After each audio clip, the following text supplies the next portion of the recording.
السلام علیکم ورحمۃ اللہ وبرکاتہ۔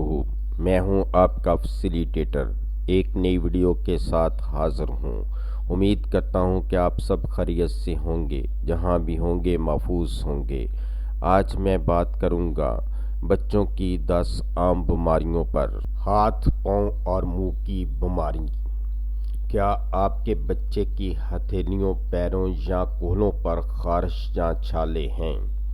کیا آپ کے بچے کو منہ کے دردناک السر، بخار یا گلے میں خراش ہے؟ اسے ہاتھ، پاؤں اور منہ کی بیماری ہو سکتی ہے۔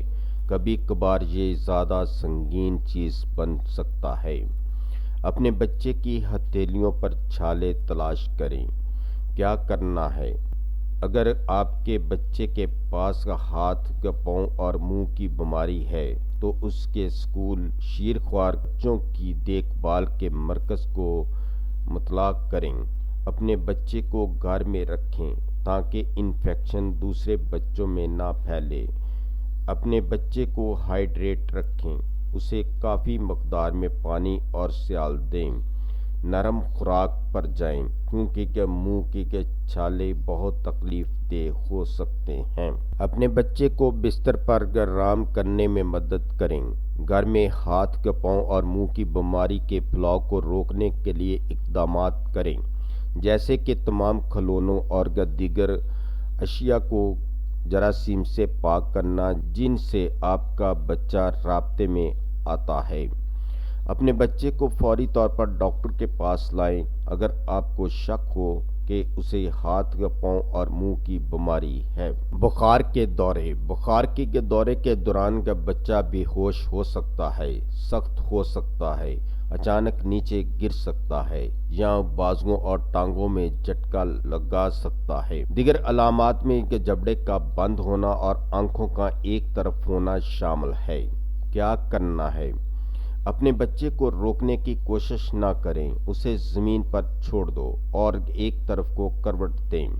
اپنے بچے کے منہ میں زبردستی کچھ نہ ڈالیں، بس اس بات کو یقینی بنائیں کہ دم گھٹنے سے بچے کے لیے اس کا ہوا کا راستہ صاف ہے۔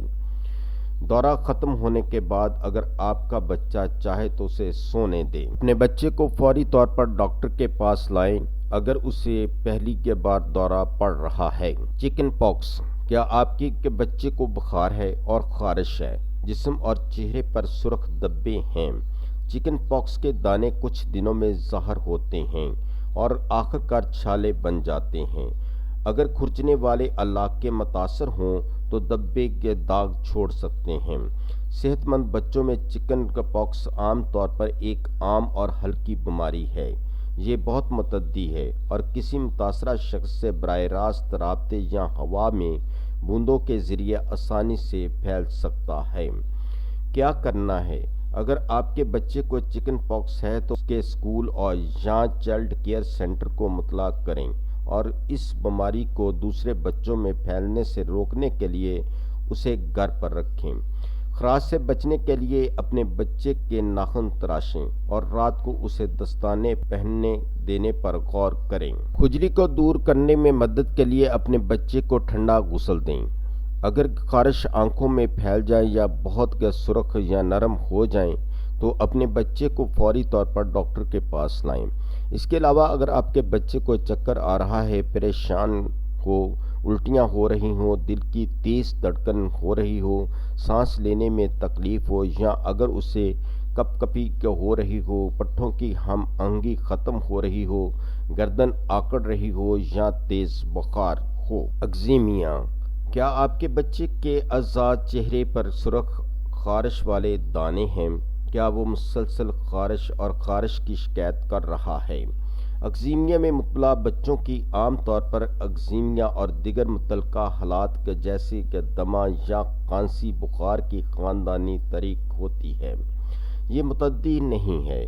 کیا کرنا ہے؟ اپنے بچے کی جلد کو نمی رکھیں اور اگر ڈاکٹر کے ذریعے تجویز کیا جائے تو ٹاپیکل اسٹیرائڈ کریم استعمال کریں۔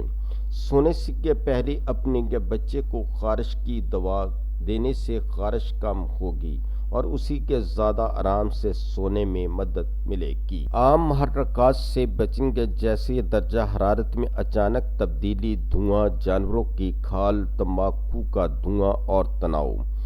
ہلکے صابن کا استعمال کریں، اپنے بچے کو ہلکے سوتی کپڑے پہنائیں۔ اپنے بچے کو ڈاکٹر کے پاس لائیں اگر خارش اس کی روزمرہ کی سرگرمیوں یا نیند میں مداخلت کرتی ہے، یا اگر کرسٹنگ یا بہنے والے زخم ہیں۔ الرجک ناک کی سوزش۔ کیا آپ کے بچے کو مسلسل چھینکیں آتی ہیں اور ناک بہتی ہے؟ بچوں میں سب سے عام دائمی الرجک بیماری ہے اور اس کا تعلق دمہ، کان کی انفیکشن یا ایگزیمیا سے ہو سکتا ہے۔ یہ نیند میں بھی خلل ڈال سکتا ہے۔ کیا کرنا ہے؟ عام محرکات کے جیسے کہ دھول کے ذرات اور تمباکو کے دھوئیں سے بچیں۔ دھول کو کم کرنے کے لیے ایک اعلیٰ کارکردگی والے پارٹیکولیٹ ایئر فلٹر کا استعمال کریں۔ اپنے بچے کے سر کو اوپر رکھنے کے لیے ایک اضافی تکیہ استعمال کرنے کی کوشش کریں تاکہ اس کے سانس لینے میں آسانی ہو۔ اپنے بچے کو ڈاکٹر کے پاس لائیں اگر الرجک ناک کی سوزش اس کی روزمرہ کی سرگرمیوں کو متاثر کرتی ہے۔ اس کا ڈاکٹر زبانی اینٹی ہسٹامائنز یا ناک کی سپرے لکھ سکتا ہے۔ قبض۔ کیا آپ کا بچہ اتنی بار پخانہ نہیں کرتا جتنا وہ عام طور پر کرتا ہے؟ کیا اس کا پخانہ بہت کم ہو گیا ہے اور کیا اس کا پخانہ معمول سے زیادہ سخت ہے؟ اسے قبض ہو سکتی ہے۔ دیگر علامات میں ایک سخت پیٹ، تکلیف اور خستہ حالی شامل ہے۔ دودھ پینے والے بچوں کو قبض کا شکار ہونا نایاب ہے کیونکہ ماں کا دودھ آسانی سے ہضم ہو جاتا ہے۔ کیا کرنا ہے؟ اپنے بچے کی تکلیف کو دور کرنے کے لیے کچھ بھی کرنے کی کوشش کرنے سے پہلے اپنے ڈاکٹر سے رجوع کریں۔ اس ویڈیو کا مقصد صرف آپ کی صحت سے متعلقہ معلومات فراہم کرنا ہے۔ ہم نے یہ معلومات یقینی بنانے کی پوری کوشش کی ہے کہ معلومات درست، تازہ ترین اور سمجھنے میں آسان ہو۔ یاد رکھیں، ادویات کو استعمال کرنے سے پہلے اپنے مولد سے ضرور مشورہ کر لیں۔ اگر آپ کو ہماری یہ ویڈیو اچھی لگی ہے تو سبسکرائب، لائک اور شیئر ضرور کریں۔ شکریہ۔